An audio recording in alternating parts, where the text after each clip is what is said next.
today, and it's normal as a farmer. I usually go to my farm, so I went to my farm along Boko Road, and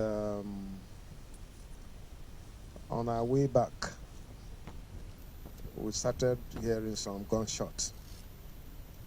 We discovered people who were dressed in black, and from our experience, it was very clear that these are Fulani militia men, bandits.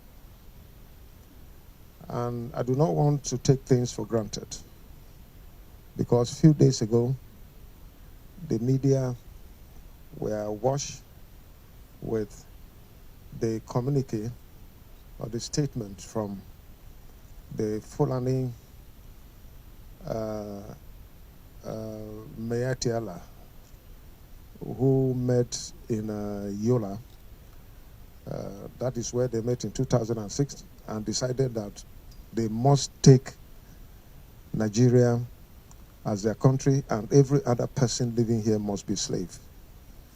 That was why they started infiltrating the entire country. And they came out with a statement.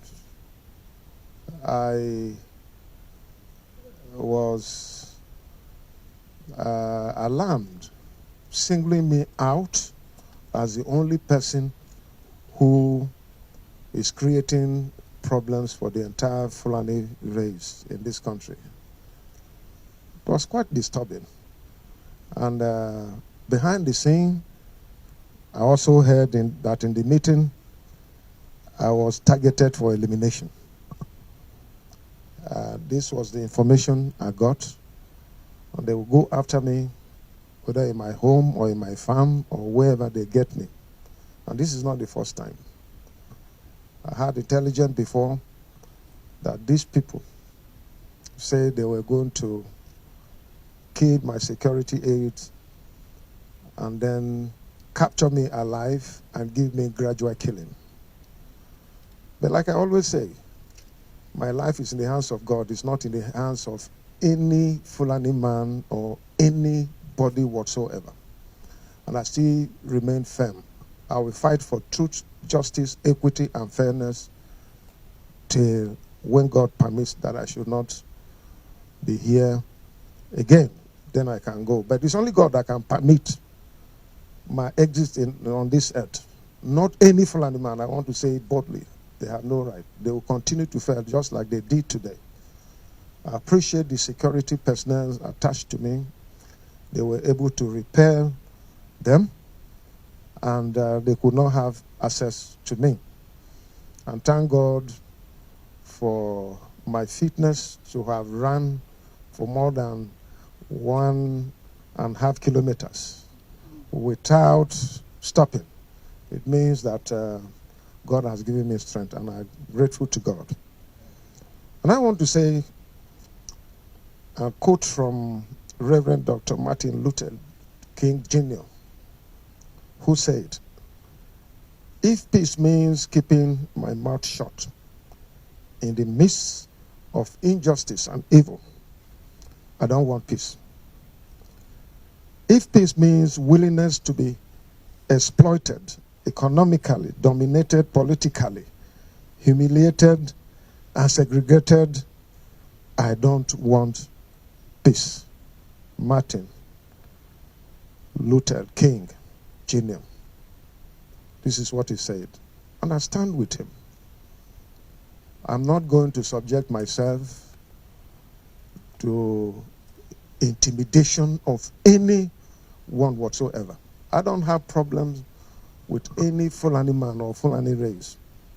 But I have problems with Fulani bandits who have vowed to take over Nigeria as their ancestral home. And I say no. Not when I'm here and when I am governor leading my state. I'm not concerned about other states. Other states who want to give their land and give themselves to be slaves to these Fulani men, I have no problem with them. But my own state, I have consulted with my people, and what I'm doing is in line with the wish of my people. And that I stand. I have not infringed on anybody's right. My lawyer is here. He's going to extend a petition against the leadership of Fulani herdsmen, or whatever you call them, Meyetiala, because they came out to target me, and behind the scene, they have planned to eliminate me, and I'm seeing that on my own land. If I can't go to the farm as governor with the entire security around me, then who else can go to farm? You can imagine the pains that we have here in Benue State. Thank God for Mr. President, who responded to my letter that anyone with AK-47 should be shot at sight. I'm yet to see that. Let me see it happening in Benue State. I have reported this to the security agencies, and I hope that this will be done so that the land will be safe for our people to go back to farm and do their work and survive and live their life. Here in Benue State, we are not against Fulani men. We are not against Hausa, Igbo, any tribe, even white people. We are ready to provide land for ranching. That is what the law says. I don't know what this set of Fulani men who come from Niger, from Mali, from Chad, from Senegal, from other parts of the world, they have destroyed Mali completely. Nothing is happening there. They have destroyed Libya. They have destroyed several African countries with their aggression and think that they will come here and destroy Nigeria. I don't know what they mean. We are not against Fulani people who legitimately want to do their business here, including cattle rearing. But you must ranch. That is the law. And we are in a democratic era. And democracy is anchored on the rule of law. I don't know why people will come from somewhere and think that they will not obey the laws of the land. If everybody will take that, if all of us decide to be lawless, if all of us decide to take guns and go after people or our perceived enemies, there will be lawlessness, there will be anarchy. And who knows what will happen. I want to call on Mr. President, I want to call on the security agencies to fish these people out. They are in the forest between Makudi and Abinti. They are living there and they are coming out to commit atrocities, evil, rape women, kill our people, maim them, destroy our farmlands, and do all this. And anytime our livestock God go after them as security agencies go, they run back to the forest, across the river. This is not fair. I'm going to make a petition against the leadership of Meyetiala because they are responsible for making arrangements to try to eliminate me. But I want to assure them that until God permits, they cannot. They cannot do that because I have not committed any crime. I have not done any evil against anyone. Throughout my more than 40 years political experience, I have not injured anyone with a pin, talk less of knife. I have not done it because that is not the way to go. In my pursuit for power, I've always known that power belongs to God and He giveth it to whosoever He will. And that is it. And so I don't know why these people think wherever they are getting their destiny. But up to today, I've been calling for the arrest of these people since 2017. And they are going about their normal business in Abuja, in Yola, in Kano, everywhere, without security men inviting them for questioning. And the worst thing that pains me is these people are protected by our Nigerian security men, our taxpayers' money, our security men that are inadequate because of the crisis caused by this Meyetiala. And the police are still protecting them. What is the reason? Are we second-class citizens? I'm not second-class citizen to anyone in this country. I pay tax, just like any other person, and I'm law-abiding, and I hope that the security agencies will question these people, why they should single me out in their Yola meeting and behind the scene giving orders for me to be eliminated, and I have seen the result today. If not for the security personnel that were with me, I don't know, maybe I would have been a story.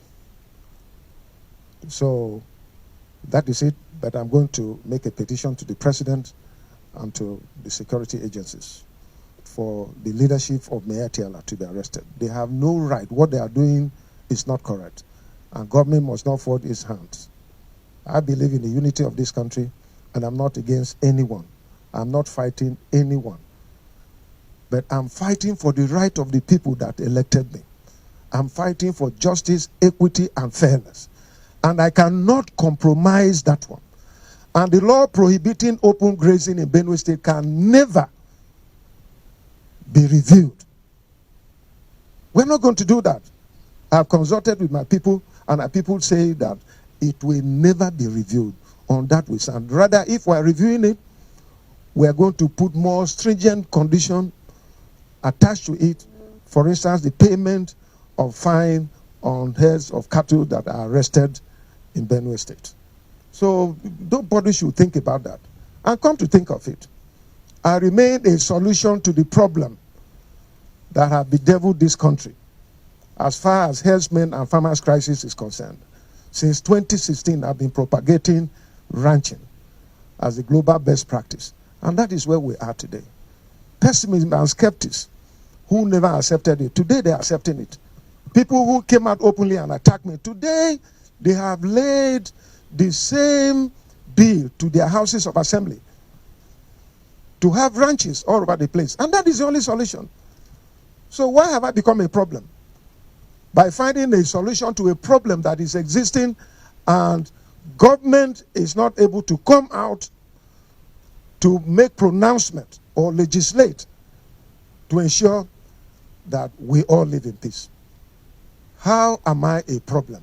Let them come and tell the whole world. Let them tell me.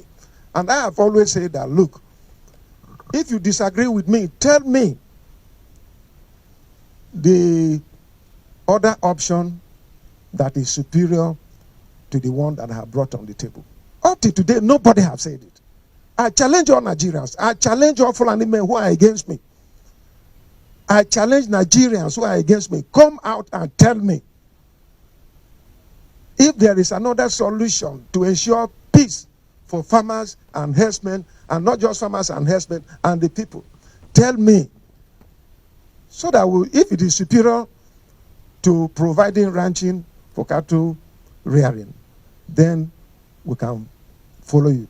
But it is clear to me that the issue of herdsmen in Nigeria, especially the Fulani men, it is just a camouflage. The agenda is to take over the land, and they have said it. I'm quoting them. It is in the media. They have said Nigeria is the only country that belongs to them. They will take over, and everybody will be slave. And I won't be a slave to any Fulani man. That is the point. Count me out. And the Tea people, the Benue people, will not be slaves. And we're not going to catch other people to be slaves to us. Live and let's live. Democracy, freedom for everybody. Everybody should be free to express himself, to associate with everybody, and do your business. That is all. I don't know why.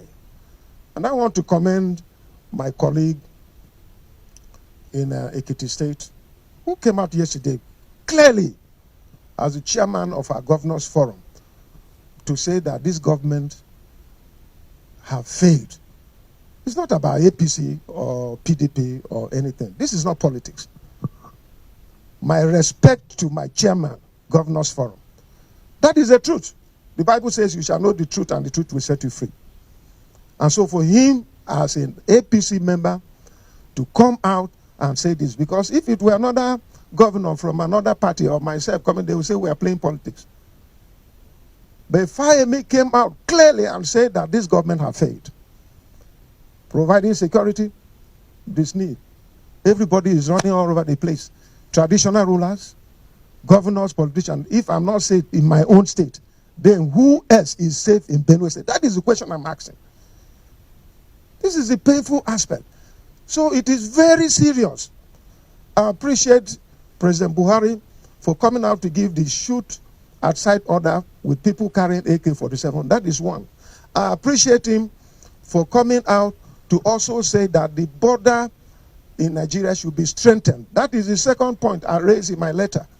There are other 10 points that are still pending.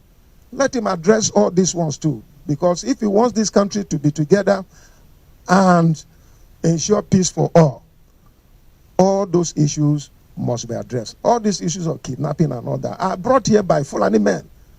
Nobody should shy away from saying it is bandits without calling those Fulani men.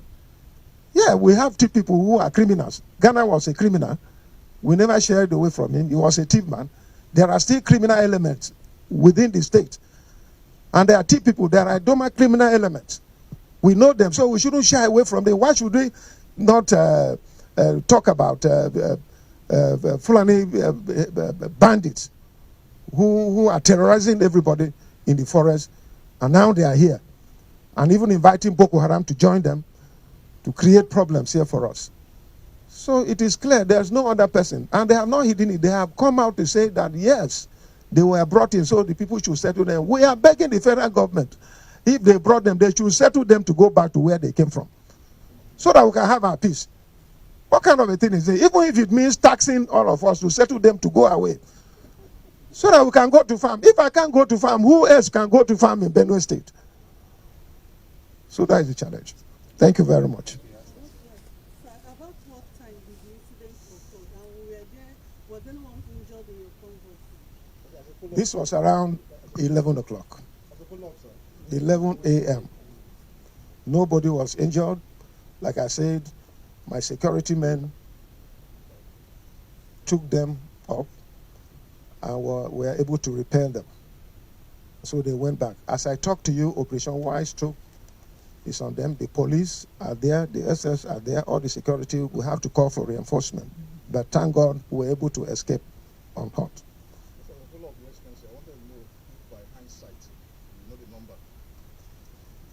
I can't identify, but the ones I see at a glance, I can see that there were more than 15 that came after us.